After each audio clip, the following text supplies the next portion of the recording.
নমস্কার বন্ধুরা, আজ আরও একবার আমরা আন্তরিক পরিবারের পক্ষ থেকে চলে গেছিলাম গরিফার রামঘাটের অঘরী বাবার আশ্রমে।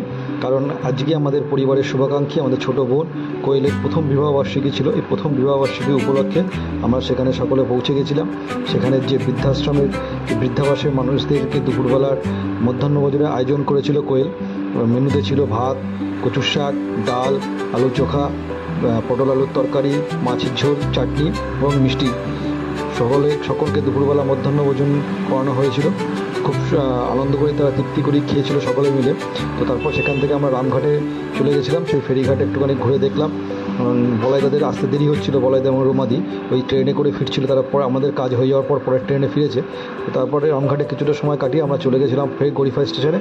সেখানেই বলাইদা এবং রুমাদির সঙ্গে দেখা হলো। সকলে একসঙ্গে আনন্দ ফুর্তি করে আমরা বাড়ি ফিরে আসলাম।